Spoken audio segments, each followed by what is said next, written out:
Hey guys, welcome to Terrifying Tales. In this video we are going to represent you a story about Some Houses Bleed. The house was big, very big. The more the realtor showed Ray around, the more he realized just how great an undertaking it was going to be to bring the old place back to life. But it was a house that Ray wanted in the worst way. For years the old two-story had been left abandoned. It was built in the early 1800s and was in dire need of an update. But the age of the house and the wear and the tear was not what was keeping buyers away. "This is definitely the house I saw online," said Ray. "It is a bit of a fixer-upper," said Jessie, who was very new to the job and extremely eager to make her first sale, "which means you really get to make it your own. It's gonna take a lot of work," said Ray. "Which is why it's priced to sell," said Jessie. "You will not find a house in this neighborhood at this size for this price. One might even say it's a steal. How has it not sold yet? Am I right?" "I do love it," said Ray. "And it's in my price range. That's a huge plus. And it has more than enough rooms for you and your family." "Oh, it's just me," replied Ray. "I used to be married, but not anymore." "Really?" asked Jessie, sounding more than a bit surprised. "This is a lot of house for one person." Ray didn't respond.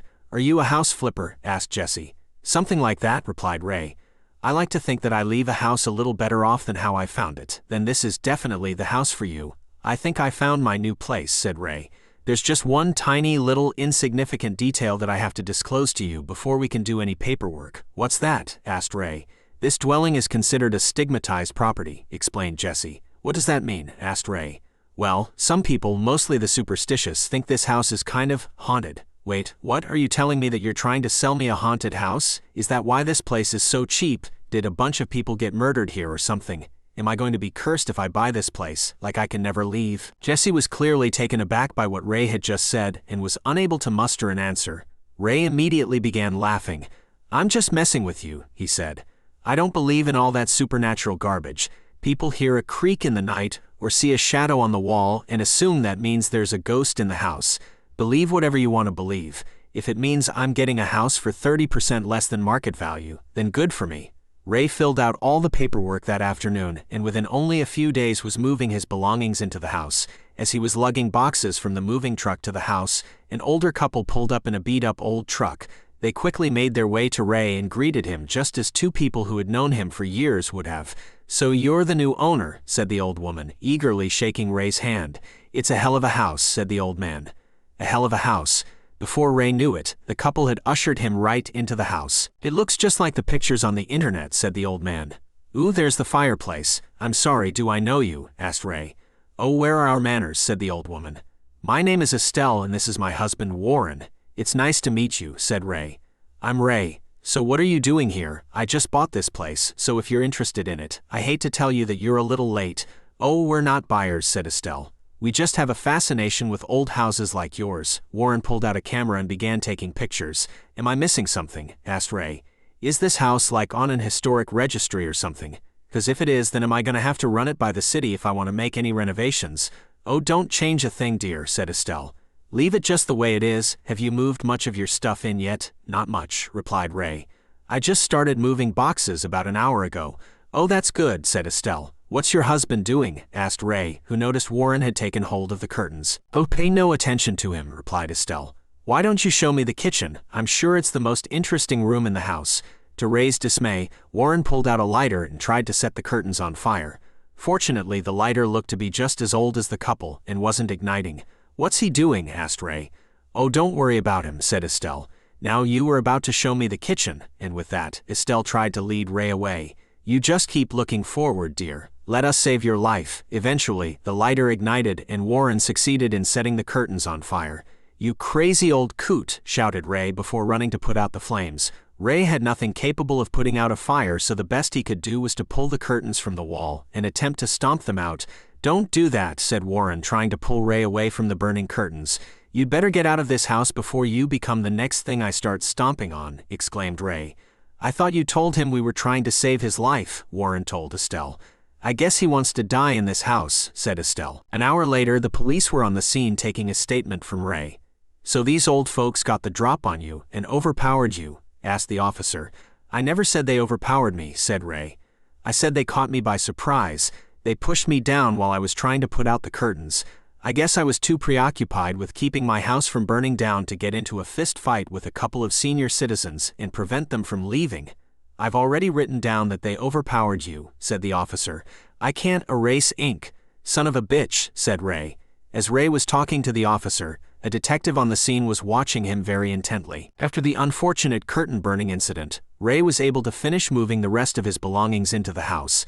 As he worked, Ray couldn't help but notice people watching him. They either peeked at him out windows, or drove ever so slowly by his house to stare at him. These odd looks had been happening even before the police had visited Ray's house. So utterly exhausted from moving boxes and furniture all day by himself, Ray crashed on his recliner and made very quick work of several bottles of beer. Ray hadn't had the time to call the cable company to hook up his television, so he passed the time in his darkened living room by watching videos on his phone. Ray's phone was near out of storage, as it was practically bursting at the seams with videos and pictures of his late wife Lacey. One video in particular that Ray enjoyed watching was of Lacey as she was washing her car in the driveway. Raymond, are you going to help me wash the car, or are you going to stand there and take videos of me all day?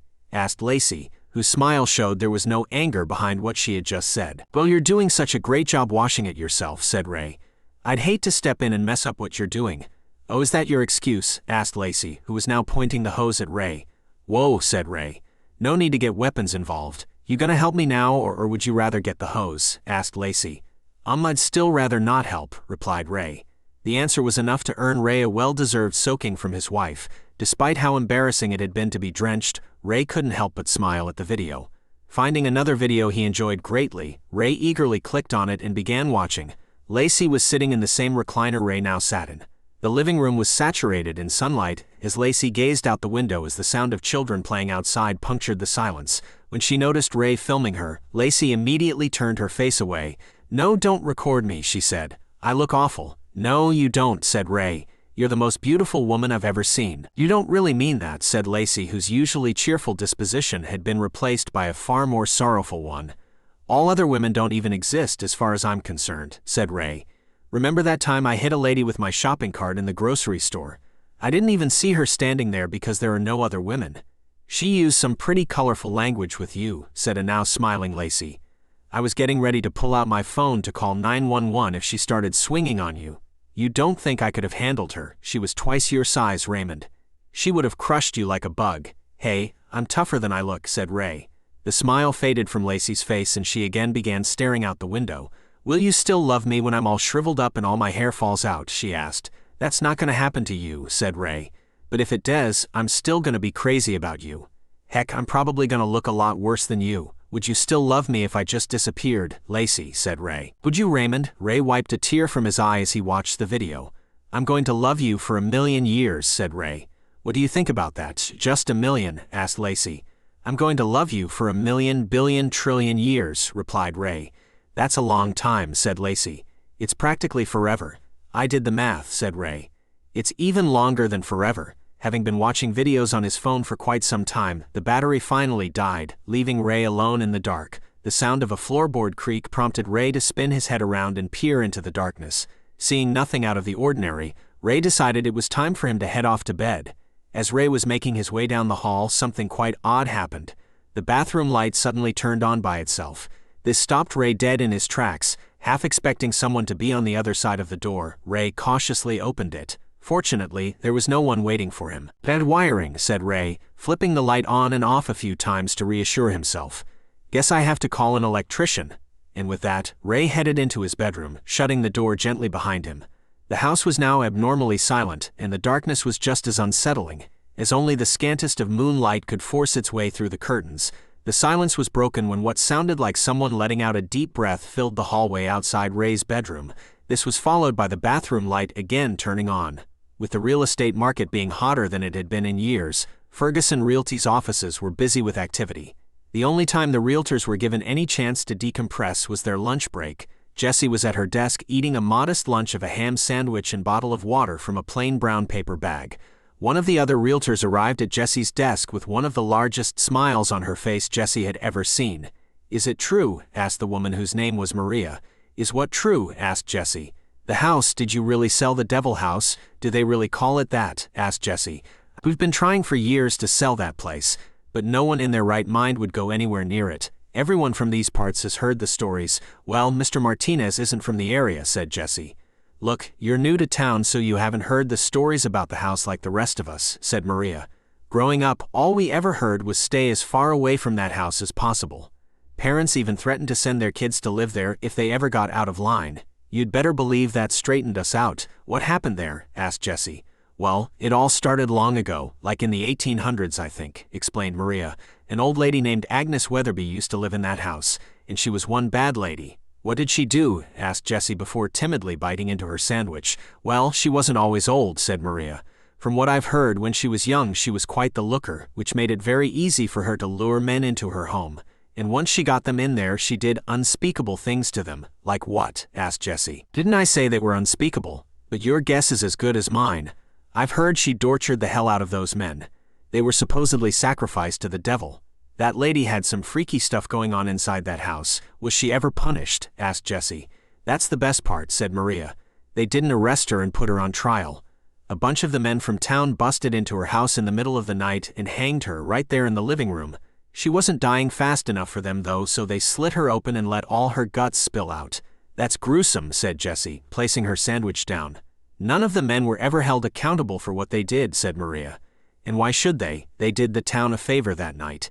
They said when they came into her house they found body parts everywhere and pentagrams and other stuff written on the walls in the blood of her victims. Maria then checked her watch. I gotta get back to work, but congrats on selling that house, she said with a smile before departing. Jessie was more than a bit shaken by the horrific story she had just heard. All she could do was sit in silence. It was a beautiful day to be outside, so Ray took to his front yard to do some much-needed yard work. The first job was to clear out the weeds that had built up over the years. Ray hadn't had the wherewithal to buy weed killer or the proper tools, so he had no choice but to pull weeds by hand. You'd think the city would have maintained this place better, said Ray. It's like they want it to look like the Addams family used to live here. A woman across the street pushing a baby stroller caught Ray's attention. When she looked at him, Ray gave her a friendly wave. Hey neighbor, he exclaimed. An old woman with the purest of black eyes and pastiest of white skin was now looking out the living room window, and met eyes with the woman pushing the stroller. Wasting no time at all, the woman pushing the stroller began pushing her stroller as fast as she could until she was completely out of sight. This town has some really rude people, remarked Ray. Ray watched as something white and puffy began emerging from the bottom of his neighbor's fence. Eventually, out popped a very curious little dog. It showed far less fear than the stroller woman and began sniffing around Ray. Hey little guy, said Ray. What are you doing here? You escaped from your yard to do some exploring? The little dog began walking in a circle before coming to a stop and doing its business dangerously close to Ray.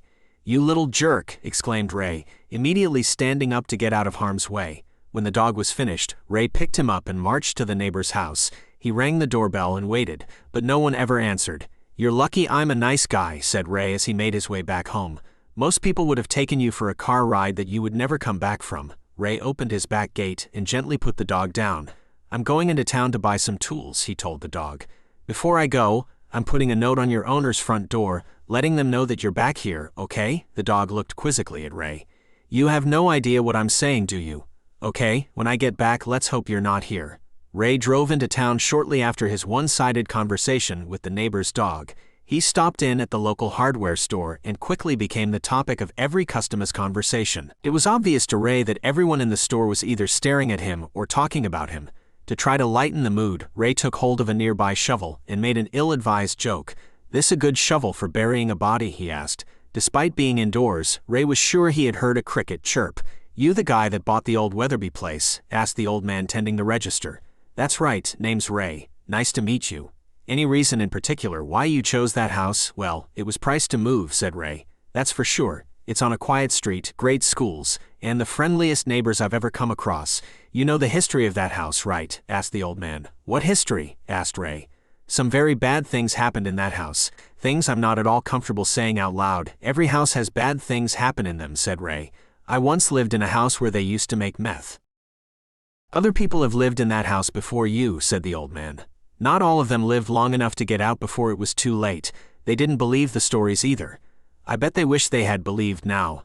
Look, this house is no different from any other house. Back at Ray's house, the fluffy white dog was waiting patiently for its owner. It hadn't a care in the world as it happily wagged its tail and stared intently at the back gate. But what the fluffy white dog didn't know was that something was watching it. and after that something exhaled deeply. It was quickly upon the dog, forcing a most horrendous yelp to burst from it. Listening to the old man's tale at the hardware store did nothing to dampen Ray's good mood. He was holding the steering wheel with one hand and holding a cheeseburger in the other as he drove home. "What the?" said Ray as he approached his house. There was now a police car parked in the front, and an officer talking to the neighbor who was holding her fluffy white dog. "There he is, officer," exclaimed the woman. Shoot him in the face." "What's going on?" asked Ray. "Looks like someone did a number on your neighbor's dog," said the detective who went by the name Miller. "He left a note on my front door saying, 'There's a surprise for you in my backyard,'" said the woman. "This wasn't the surprise I was expecting." "Ma'am, go back in your house and I'll be over in a minute to talk to you some more, okay?" said Detective Miller. "It looks like that house found the perfect new owner," said the woman before stomping off. "I didn't do anything to that dog," said Ray. "I mean, yeah, it took a dump in my yard, and it probably deserved some payback, but I would never do anything like that." "I believe you," said Detective Miller. "Look, the last time I was here, I didn't really get a chance to speak my mind, because there were people from the neighborhood snooping around and I didn't want them to hear what I had to say, but there is something seriously wrong with this house." "Not you two," said Ray. "I've been a cop in this town for over 15 years, so I'm not just some superstitious nutjob spreading rumors. I've been called to this house more times than I care to remember, and I've seen some really messed up things." "Thank you for your concern," said Ray. "But I don't really buy into all that haunted house stuff. I didn't want to do this, but you forced me. All those people that were murdered here back in the 1800s weren't the only people to die horrible deaths in this house. Since I've been on the force, we have pulled out 8 dead bodies from this place, and none of them died of old age. Accidents happen, I guess," said Ray. "The last guy we pulled out of here had his eyeballs punned out of their sockets. The one before that had over 100 slash marks all over his body. We've had to keep these deaths from the public. We pull the bodies out in the middle of the night so no one knows what really happens here. If the town found out, they'd probably form a mob and come burn this place to the ground and take half the block with it. This house has claimed enough lives, don't let it claim another." "You have absolutely nothing to worry about," replied Ray. "I can guarantee nothing bad is going to happen in this house," and with that, Ray took a large bite out of his burger. Having gotten a day off, Jesse paid Ray and his infamous house an unexpected visit. "Well, isn't this a surprise?" said Ray upon opening the front door. "You didn't realize how cheap you sold this house for and came to ask for it back, did you?" "No," replied a smiling Jesse. "I was just in the neighborhood and thought I'd stop by to see how you were doing." An old man driving by slowed down and rolled his window down. "Don't go in there," he exclaimed before motoring off. "Would you like to come in?" asked Ray, who along with Jesse was now feeling a little awkward after what the old man had just shouted out his car. "I would love to," said Jesse before entering. "Oh, it's really cold in here." "Really?" asked Ray. "Feels fine to me. Guess women are always feeling cold." "Sorry, that was sexist, wasn't it?" Jessie smiled at the minor faux pas. "It's okay," she said. "I really like what you've done with the place." "Yeah, this old place needed a lot of work," said Ray. "Still does. I took down some of the old wallpaper and painted the walls a little more neutral color." "That was a good idea," said Jessie. "It was way too dark in here before. A splash of color really helped bring some life back to this place." "So, have you had any problems with the house?" "It's a really old house, so the wiring is bad. Lights that I turn on keep turning off, lights that I turn off keep turning on. It can get pretty annoying. I even called an electrician. He said he would swing by today." "Did he ever show up?" "No, he did not. The pipes are bad too. Keep hearing knocking from the basement." "Are you sure the knocking is the pipes?" asked Jesse. "It's always the pipes," replied Ray. "Every time I go down there to check on the problem, the knocking stops. I'll probably have to call someone for that too, and they'll probably end up not showing up just like the electrician." Ray noticed Jesse looking at a picture of Lacey on a nearby table. "Sorry, I didn't mean to stare," said Jesse. "That's Lacey," said Ray before picking up the picture so he could get a better look at it. "She's very pretty." "She was amazing," said Ray, his demeanor now less jovial than before. Despite that, he still wore a smile as he spoke. "Was?" asked Jesse. "Lacey passed away a long time ago," explained Ray.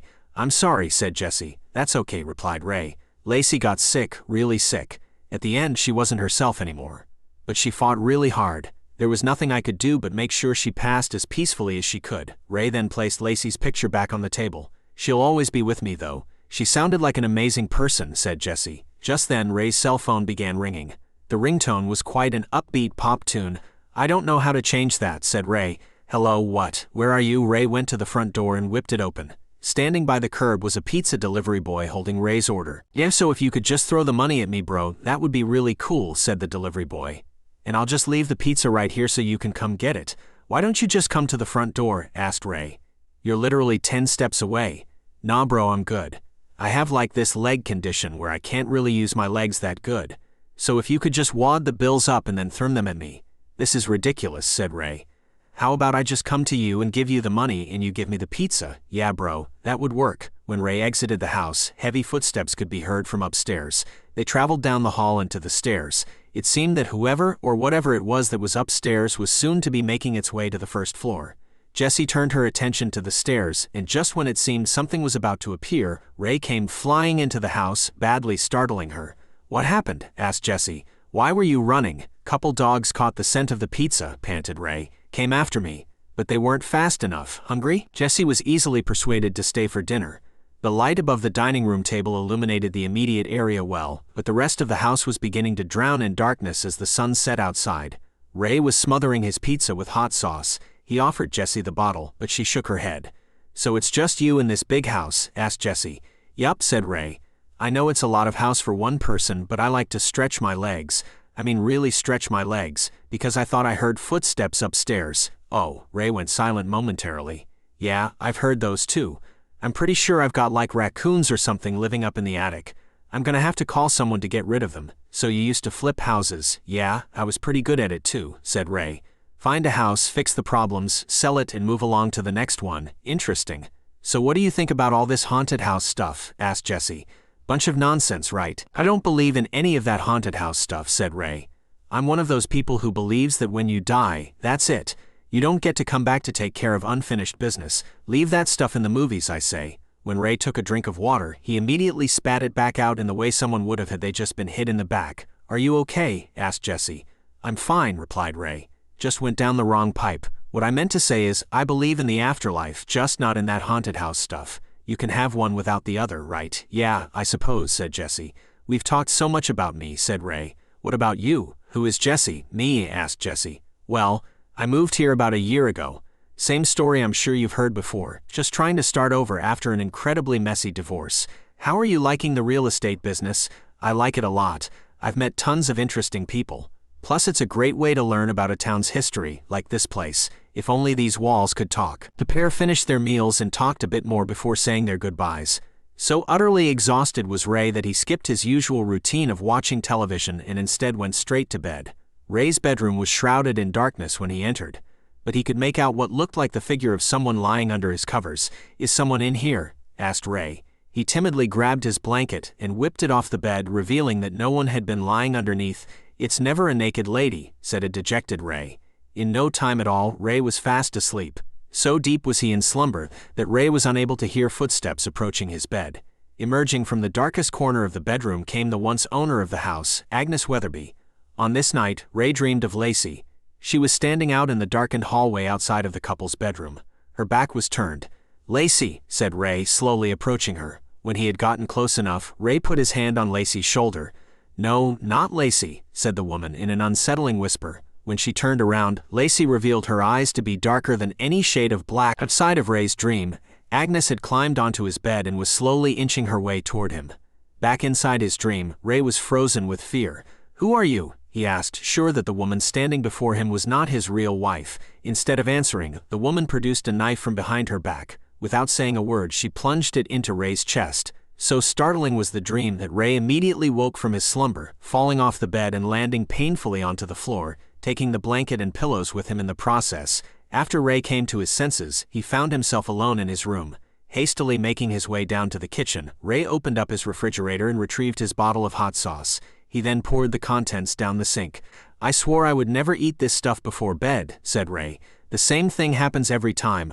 Eye-gougingly horrible nightmares. When the bottle was empty, Ray calmly walked back upstairs and back to bed. Jessie was back at work the next day, going over a large stack of files. Maria arrived at her desk and didn't say a word. However, she did give Jessie a look. What's with the look? Asked Jessie. I was talking to Janet, and she said you paid a little visit to that Ray guy, replied Maria. Yeah, I wanted to see how he was doing. So it is true, you really went to the devil house again. Girl, are you out of your mind? What? Nothing happened. This time, said Maria. You got lucky. What were you thinking, going into a house like that, and alone? I wasn't alone, said Jessie. Ray was with me. "Oh, is this Ray guy gonna protect you when the demons come crawling out of the walls?" "I didn't see any demons," said Jesse.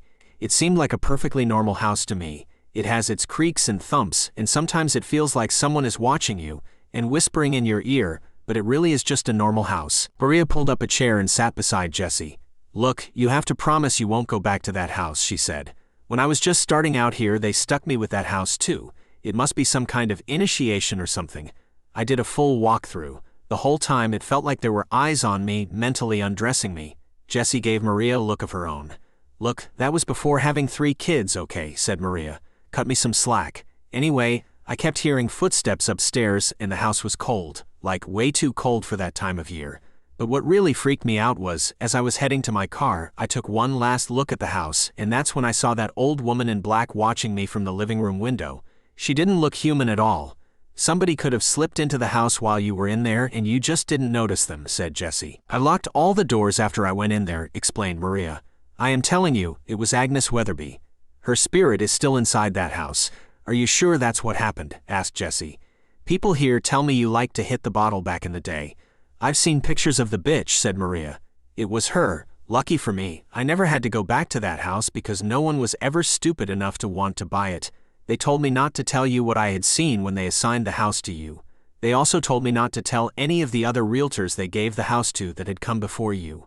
And I have been sober for years, so thank you very much." "How many other realtors have they given that house to?" "Every new one," replied Maria. "Like this one guy named Ed or something like that.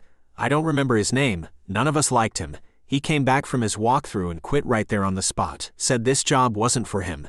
Maybe this lady's spirit got tired of waiting for someone new to move in and left," said Jesse. "Evil spirits do not take their ball and go home just because there isn't someone there to play with," said Maria. "And besides, what rational human being buys a house like that? People do research before putting in an offer on a house. This Ray, if that is his real name, would have to know about the stories. All you've got to do is Google that address and you're going to find a bunch of stuff that will show you that that's not the right house for you." "What are you saying?" asked Jesse. "What I'm saying is, maybe we shouldn't be focusing so much on the house and instead focus on the guy that bought the house." Ray had called someone to help him with what he assumed to be just a run-of-the-mill pest problem. According to the tag on his shirt, the man's name was Javier, and according to the look on his face, he was less than enthusiastic to be paying a visit to the house. "You've been hearing footsteps in the attic?" asked Javier, timidly, following Ray up the stairs. "And they're like the scratching type, right? They're not like a person is walking around. It's kind of hard to explain," said Ray. "But I'm pretty sure it's a family of raccoons or something." Ray pulled down the ladder. "Now there's no light up there," said Ray. "So you're gonna have to use a flashlight if you want to see anything. And believe me, it gets dark up there." "You're not going up there with me?" asked Javier. "It's a really low ceiling," said Ray. "You're shorter than me, so I think it'll be easier for you." "Bro, we're the same height," said Javier. "How about I just poke my head up there and tell you what I see?" "Yeah, that could work," said Ray. Javier climbed the ladder and poked his head into the attic and shined his flashlight around. "See anything?" asked Ray. "Nothing so far," said Javier, a noticeable tremble in his voice. The light from Javier's flashlight did little to illuminate the attic. It was freakishly dark inside. "Look for raccoons," said Ray. "Or squirrels. I bet those two are working together up there, making it sound like they've got these really clompy footsteps. I know their tricks." Javier did a quick scan of the attic, and there was nothing out of the ordinary. There was a rocking chair covered by a white sheet but very little else. Before he could report his lack of findings to Ray, the rocking chair began to rock ever so slowly. "Hey," said Javier. "Hold on," said Ray, not at all focusing on Javier. "I think there's something stuck in my teeth." What looked like a person covered by the sheet appeared on the rocking chair. As Javier squinted to better see, whoever it was on the rocking chair sprang up and charged toward him. Javier flew off the ladder and landed painfully on his back. "Put the ladder back up," he exclaimed. "What?" asked Ray. "Put the ladder back up. There's something up there." Ray did as Javier said and retracted the ladder. "Was it a raccoon?" asked Ray. "Did it bite you? Did it give you rabies? You have to tell me if it did." "That was a person up there," exclaimed Javier. "They came at me. I knew I shouldn't have come here. I'd know if there was someone in the attic." "Young man, your house is haunted," said Javier as he gathered up his things. "I think you'd be very lucky if it was just raccoons you were dealing with." As Javier passed by the bathroom, he was treated to a far worse sight than what he had already seen. Another version of himself was sitting on the toilet, but this version of Javier had his throat slashed. His stomach had also been cut open, allowing Javier's organs to spill out. Javier let out a horrified scream and quickly fled from the house, dropping all of his gear as he did. Ray looked in the bathroom and found absolutely nothing out of the ordinary. "What?" he said. "I flushed." By the time Ray got to the front door, Javier was already in his truck. "You forgot all your stuff," said Ray. "Keep it," exclaimed Javier before driving off. "I'm not paying you," shouted Ray. Having little to do on this day, Ray settled down in his recliner to watch some television. He found The Notebook was playing as he was flipping through channels. Ray couldn't help but smile. "This one was always Lacey's favorite movie," he said. Ray straightened himself up in his chair. "Okay, no more messing around," he said. "I'm finally gonna finish this movie. This one's for you, babe." After about 10 minutes, Ray was fast asleep. He had tried to stay awake to watch the movie to its conclusion, but Ray just couldn't do it. The setting, the story, and the characters were all just far too unappealing to keep Ray's interest. The whole house became inundated with Ray's snoring. If there ever was something that could wake the dead, then Ray's snoring would be it. Unbeknownst to the slumbering movie connoisseur, the knob on the stove began turning on its own. Before long, gas was filling the whole house. Ray's delightful slumber had led him to dream about the last time he and Lacey watched The Notebook. The couple was sitting on their couch snuggled together beneath a colorful Afghan. "Ooh, this is the part where Allie faints," said Lacey. "I always get chills during this part." Much to Lacey's dismay, Ray had again fallen asleep during her favorite movie. Ray's mouth was hanging wide open, and a trickle of drool was streaming out. "Nice," said a now agitated Lacey. "You couldn't stay up this one time. How is this fair? I always watch your movies to the end, no matter how stupid they are. I have to sit through explosions and gunfights, and all I ask is that you sit through this movie just one time without falling asleep." Lacey immediately began shaking Ray. "Wake up, Raymond," she said. "Wake up, Raymond, wake up." The more Lacey shook Ray, the more force she used. And each time she ordered him to wake up, the louder her voice became. "Wake up," shouted Lacey, violently shaking her husband. Ray awoke and immediately began coughing and gasping for air.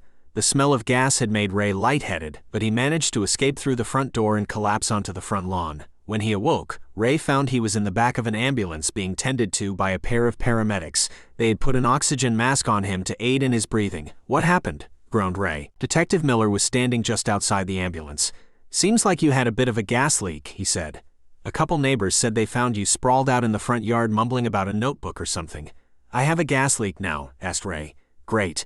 Another thing I gotta fix in that house. Can I talk to him alone for just a second?" Detective Miller asked the paramedics, who quickly took their leave.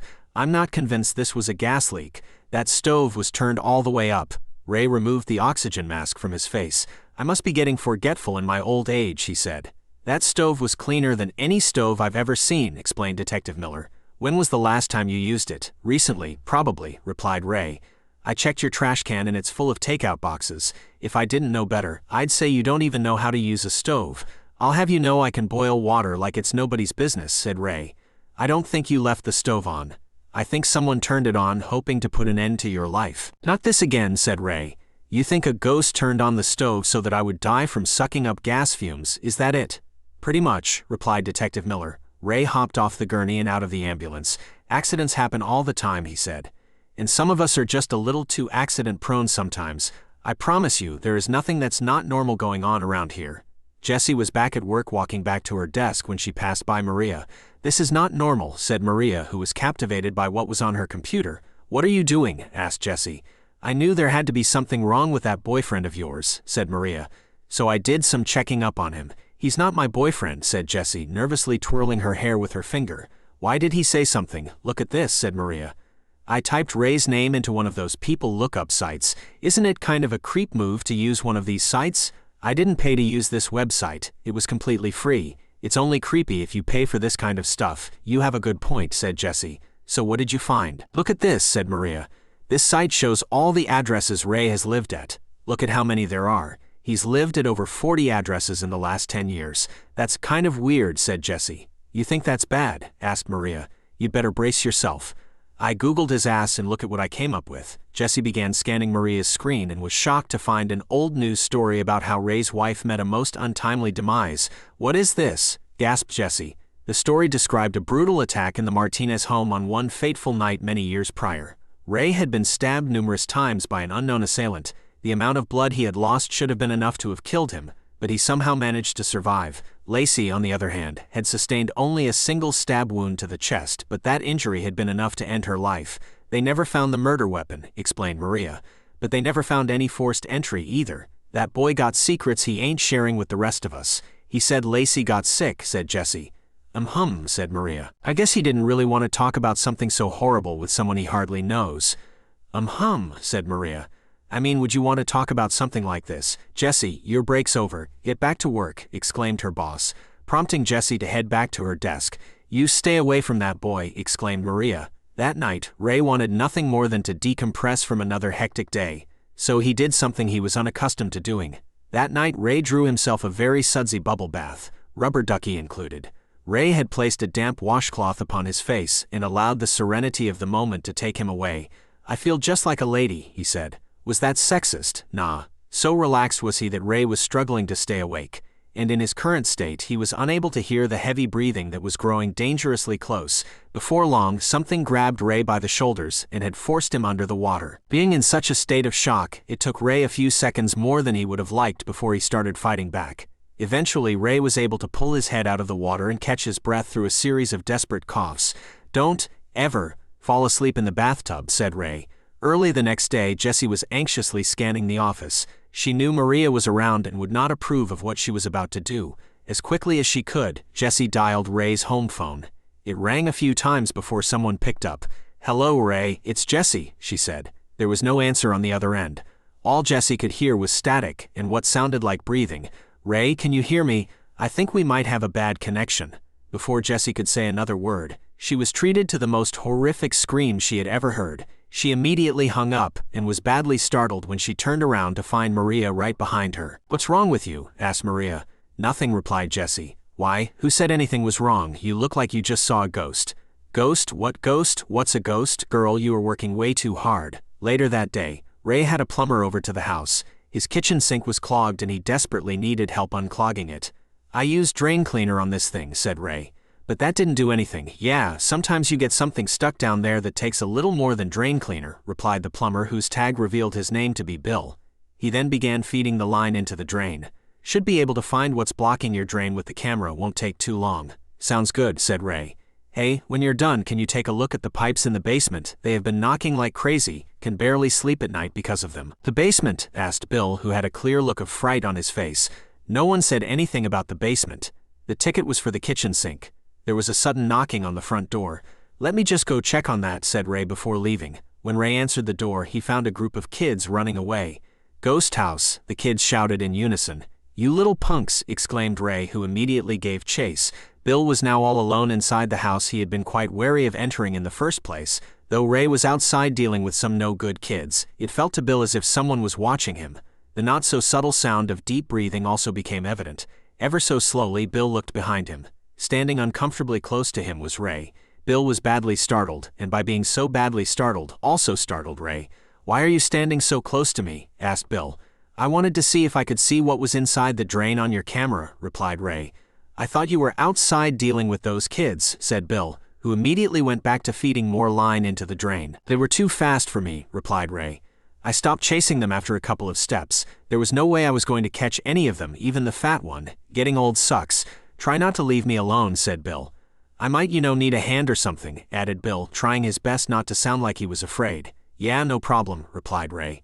The pipes in the basement began making a horrible noise. It was as if someone was beating on them with another pipe. See, I told you, said Ray. Hold on, I'll be right back. And with that, Ray hurried off to the basement. Wait, exclaimed Bill. Being the model employee that he was, Bill continued feeding the line down the drain.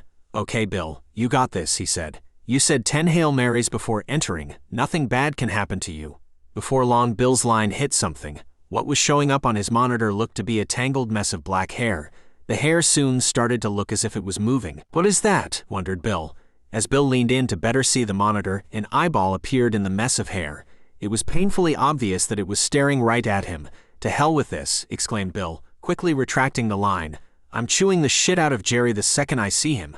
I told him I didn't want to come here. But he wouldn't listen. Oh, I am gonna give him hell for this. A hand made completely out of blood thrust from the drain and grabbed a hold of Bill's hand just as he had completely pulled the line out. Ray, he screamed. Sorry, I can barely hear you, replied Ray from somewhere in the basement. It's really dark down here. The eyeball appeared at the drain opening of the opposite basin. It was soon joined by the tangled hair, which began crawling out of the drain and making its way toward Bill. Ray? Screamed Bill. Immediately after his name was called again, Ray appeared.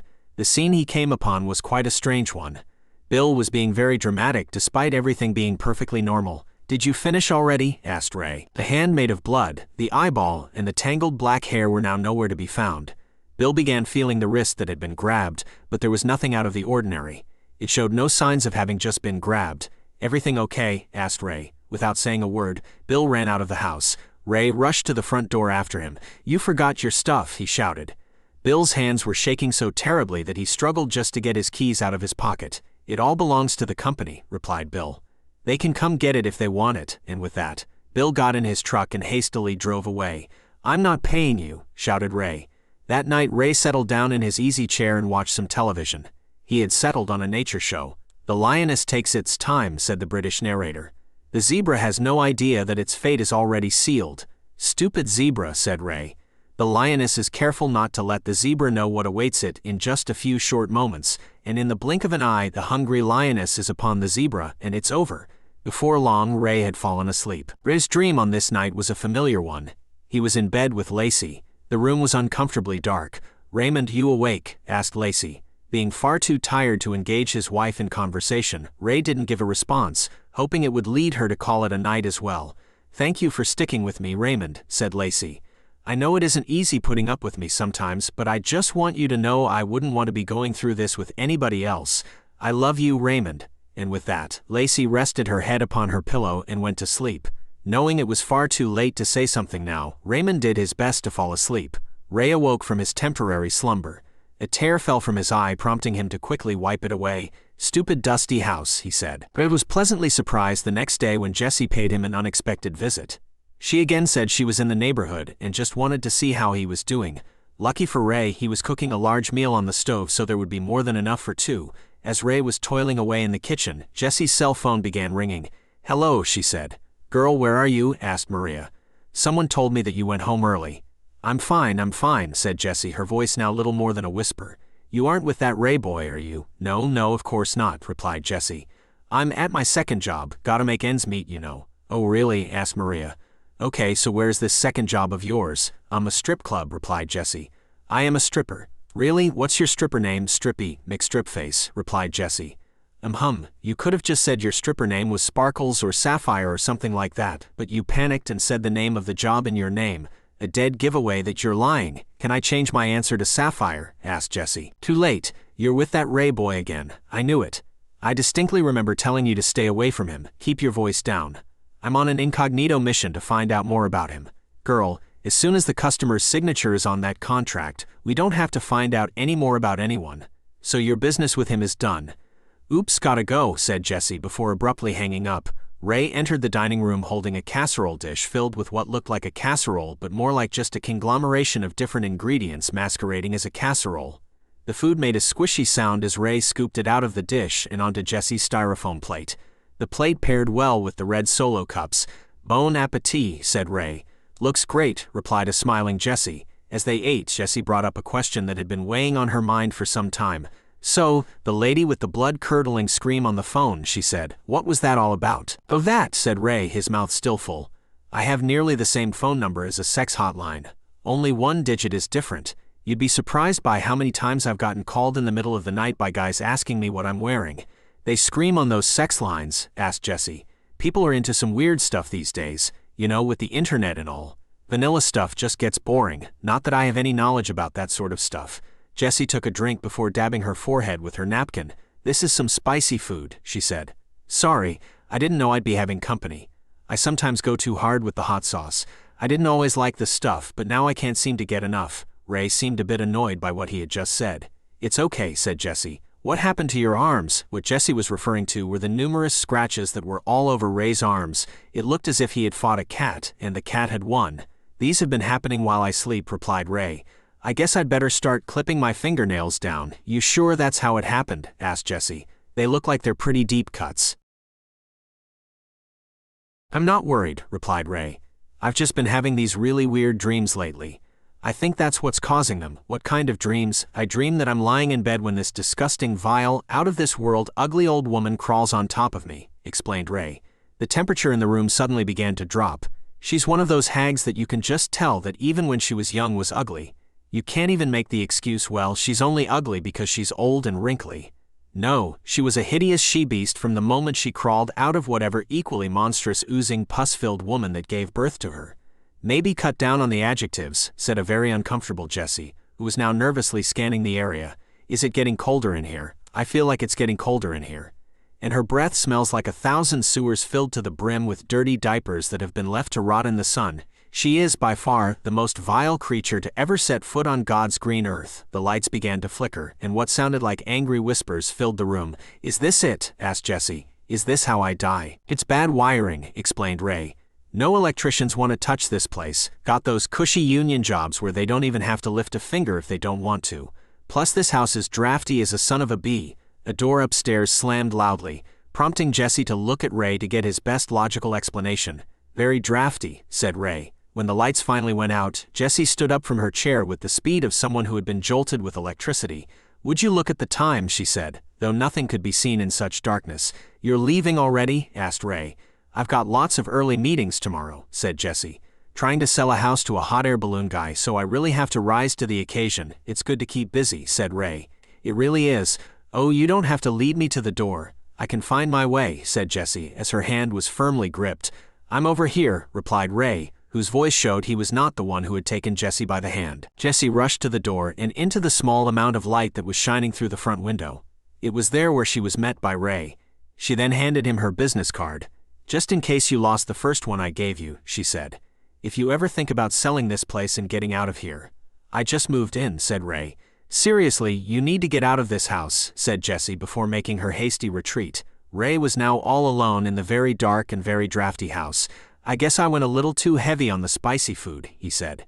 Jessie had some free time the next day at work, so she got on her computer and did a little investigating on Ray's house, what she read about Agnes Weatherby, and what she had done to so many unsuspecting people in her house made her feel sick to her stomach.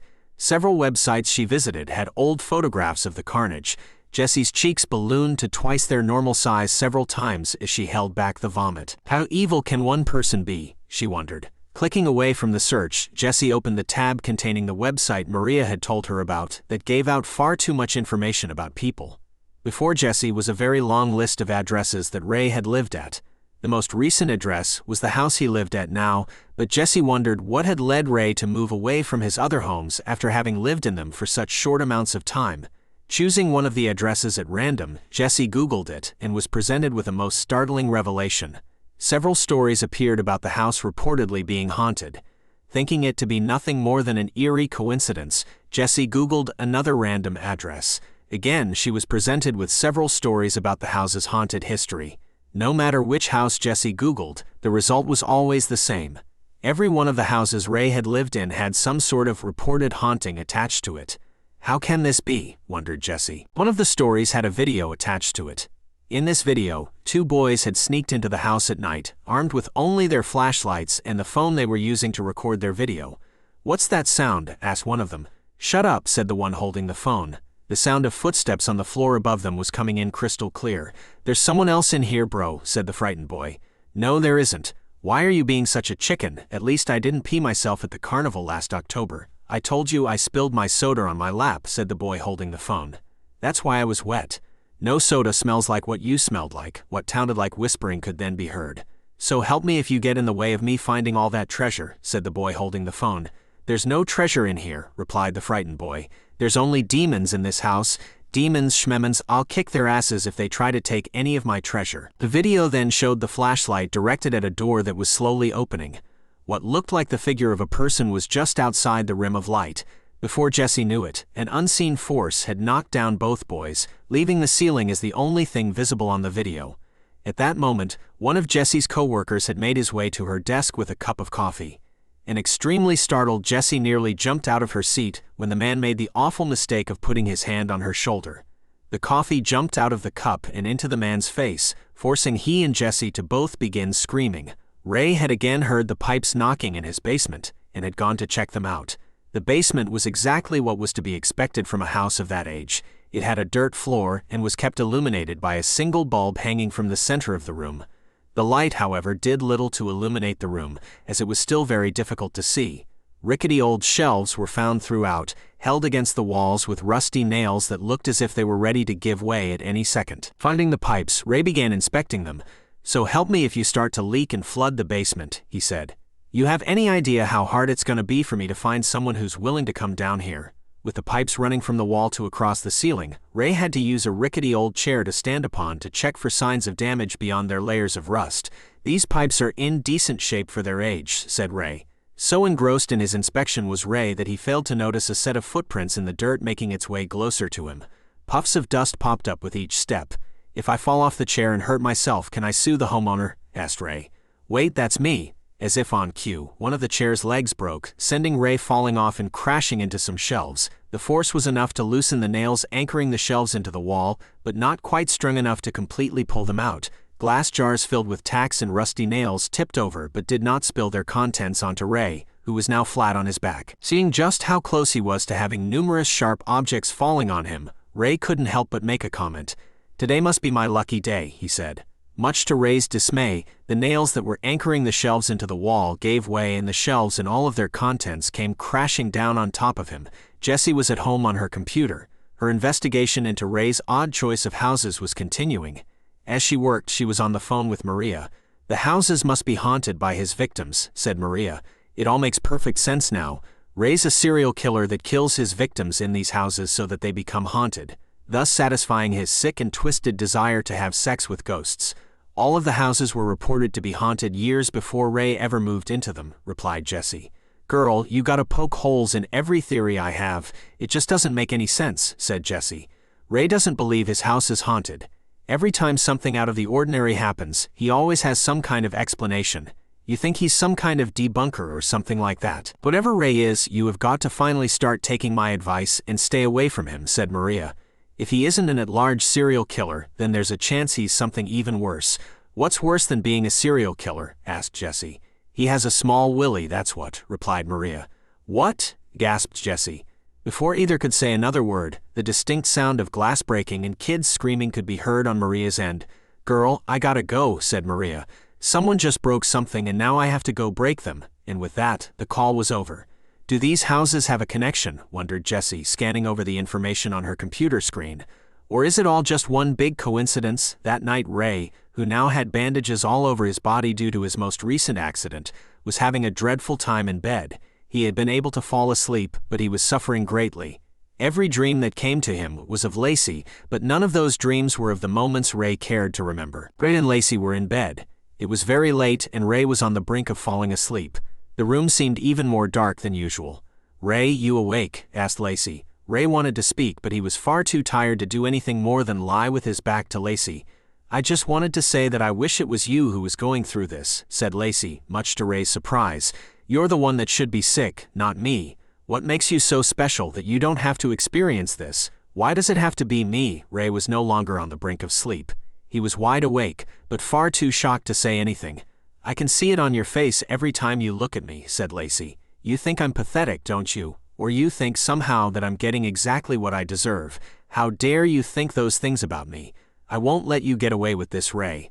One way or another, you're going to regret this." Ray had opened his mouth and was about to say something when Lacey spoke again. "You're a shitty human being, Ray," said Lacey, who, by the slight tremble in her voice, was giving away that she was crying. "But you're an even shittier husband. I hate you."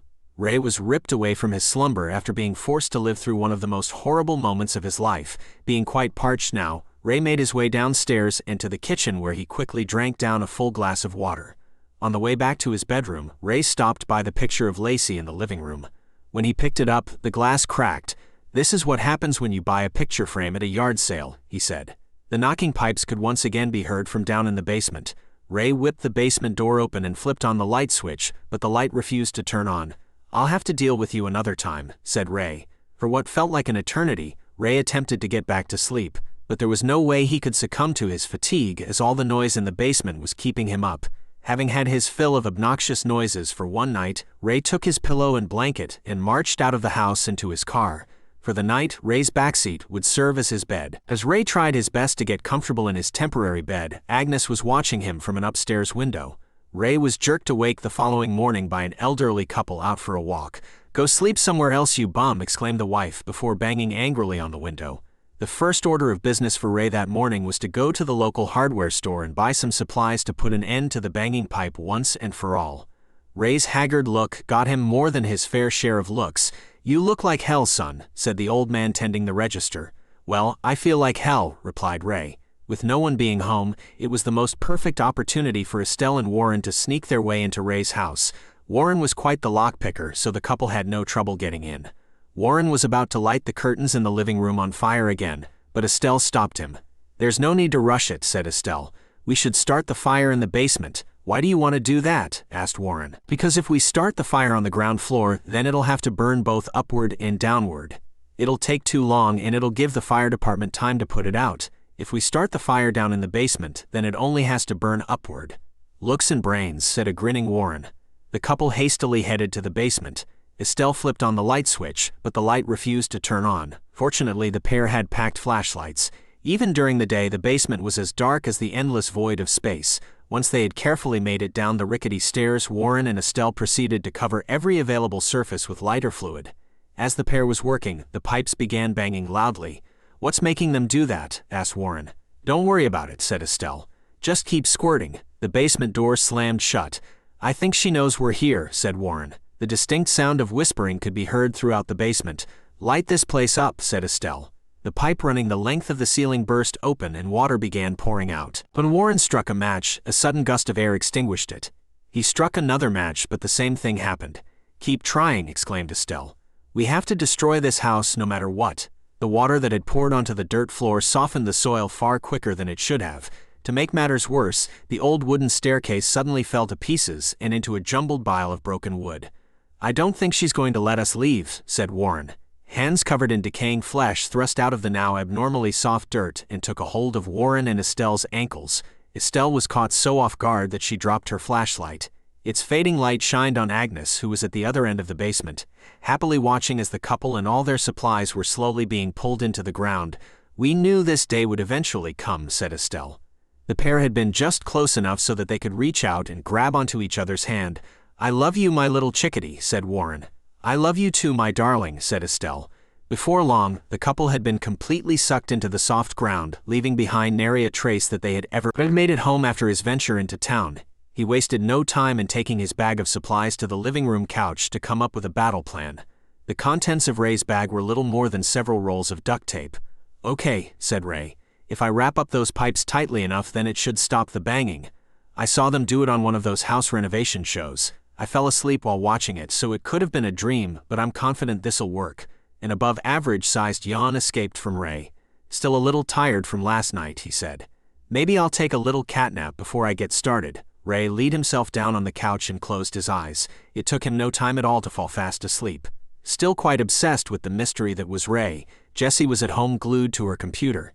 She had read just about every article and watched numerous videos on the houses Ray had once called his home. The more she researched, the more frustrated Jessie became. She had nowhere near the nerve to ask Ray what his deal was, but she had come to a dead end with her investigation. Why? Asked Jessie. "Why do you—" Jessie had Googled an address and read most of the articles about it, but an article at the bottom of the search had gone unread. Its title seemed strange, even for a haunted house article.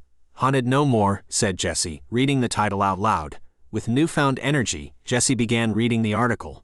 It began like all the other articles, explaining the lore of the house and the experiences of former homeowners.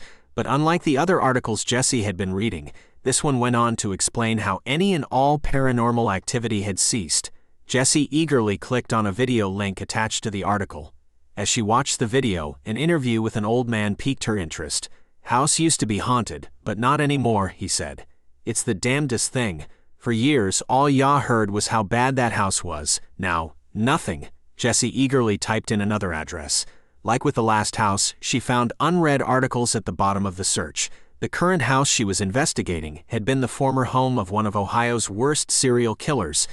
"We really couldn't afford to rent any of the other houses in this area," said a woman. "So we had no choice but to rent this place. We had heard the stories and hoped that's what they were, just stories. We've been here for almost 6 months now, and nothing has happened. It's a perfectly normal house." Jessie Googled another address, and after reading the article, she watched a video of a pair of paranormal investigators recording their findings. "There's nothing here," said one of them. "The house is completely clean," said the other. From all the stories we had heard about this place, we expected to find more than enough evidence to declare this house as being haunted. But there wasn't a trace of paranormal activity. "Someone must have busted all the ghosts before we got here," joked the other. Jesse continued to scan articles and watch videos. As odd as it was to discover that Ray had lived in so many haunted houses, it was just as odd to find that those houses were now considered to no longer be haunted. "I brought my kids here last summer to scare them for being bad in school," said the man in the current video. "We didn't find no ghosts here. All we found was a bunch of bullshit." With night quickly approaching, Ray decided to get to the task of fixing the pipe before it got too late. He whipped open the door to the basement and was about to take a step onto the stairs that no longer existed, but something stopped him. He flipped on the light switch, but the room remained dark. Fortunately for Ray, he had a flashlight with him. Ray shined it downward and was shocked to find his stairs lying in ruins on the basement floor. What in the hell happened here, he wondered. Termites. Ray left but returned shortly after with a very long ladder. It was just as old and rickety as the stairs had been, but it was far better than nothing. Ray placed it in the basement and ever so carefully began climbing down. "This is good," said Ray.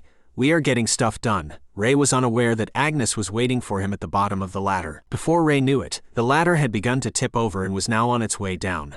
Ray jumped off but hit his head on the ground quite hard. The bag of supplies he had been carrying were flung all the way to the other side of the basement. But the worst part about the accident was that Ray had fallen on a very sharp piece of wood, which had plunged deep into his side. The pain Ray felt as he was removing it was excruciating. "I told you to buy a new ladder," groaned Ray, now lying in a fetal position. "But you just had to be cheap." Thoughts of Lacey began filling Ray's mind as he slowly slipped into unconsciousness. They were all happier times of her either smiling or laughing, and that made Ray smile. The thoughts took an awful turn immediately as Ray was forced to watch his most horrible moment.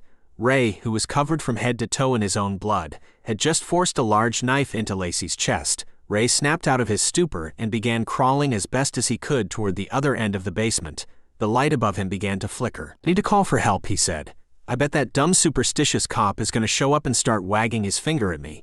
"I told you this place is haunted," said Ray in a sarcastic tone. "Most accidents in the home happen due to stupidity, not ghosts." "Yeah, that'll shut him up." Agnes was near the fallen ladder, watching Ray intently. Whispers began filling the room. "This place really is too drafty," said Ray. "I'll have to replace the weather stripping before winter comes." The basement began to shake. "And I'm on a fault line. Will my bad luck ever end? Woe is me." Ray had to stop crawling as he grew ever closer to passing out. He was temporarily snapped out of his lethargic state when he heard Lacey's voice in his head. "Kill them, Raymond," she said in quite the calm voice. "Kill them all." Lacey's voice grew more irate with each command she gave. "Kill them, Raymond, kill them all, kill them all." Ray was able to stand up and hobble a few steps. Wet patches on the ground from where Warren and Estelle had met their fates caught his attention. Unable to support his own weight any longer, Ray crashed to his knees and began crawling again.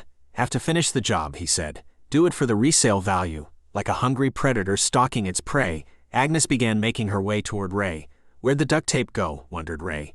"I'm fixing this house no matter what, even if it kills me." "Raymond," hissed Agnes. "Damn, this house is drafty," said Ray. Ray reached his bag of supplies. He was able to get to a kneeling position and begin rummaging. The amount of blood he had lost was making it difficult for Ray to keep his focus. "Duct tape fixes all, that's what I always say," said Ray. Agnes was now within striking distance of Ray. Closing his eyes, Ray heard Lacey's voice once again.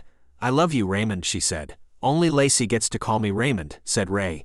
With the speed of a viper striking unsuspecting prey, Ray turned around to face Agnes. His eyes were now glowing a bright yellow.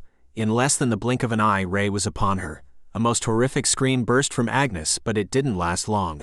Ray absorbed the witch into his body in the matter of only. Utterly exhausted from the ordeal, Ray fell flat on his back, his arms stretched out to the side. The bulb, which had always been flickering, now illuminated the entire basement. One last memory of Lacey came to Ray at that moment. After he had fatally stabbed his wife, the two of them fell to the ground in their basement, which was eerily similar to the one in Ray's new house. They both had their arms stretched out wide, their hands touching. Ray looked at his wife, but there was no longer any sign of life in her eyes. Tears now forming in his eyes, Ray shook out of his daydreaming state. "I guess I went a tad heavy on the acting this time," he said. "You think," said Lacey, who was now lying next to Ray, just like in his memory. She looked no worse for wear, as there was no sign of any knife in her chest. "Woe is me, what were you thinking?" "I improvised," said Ray. Never deviate from the script, Raymond. I've told you that time and time again. This was a tough one, said Ray. I did everything to get her to drop her guard. You did great, said Lacey. But our jobs aren't over yet. There's still lots of houses out there that need to be cleaned. I don't care if there's 1,000,000 more houses, said Ray. As long as you're there with me, I can do anything. I will always be with you, Raymond, said Lacey, her hand gently touching Ray's. I love you. When Ray turned his head to look at his wife, she was gone.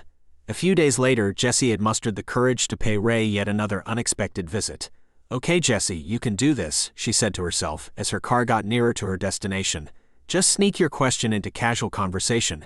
Hey Ray, how you doing? Nice weather we've had these past couple of days. How come all the haunted houses you lived in are no longer haunted? Yes, that's how I'll do it. When Jessie pulled up to Ray's house, her heart sank more than just a bit when she found a for sale sign in the front yard. Jessie made her way to the front door and began knocking.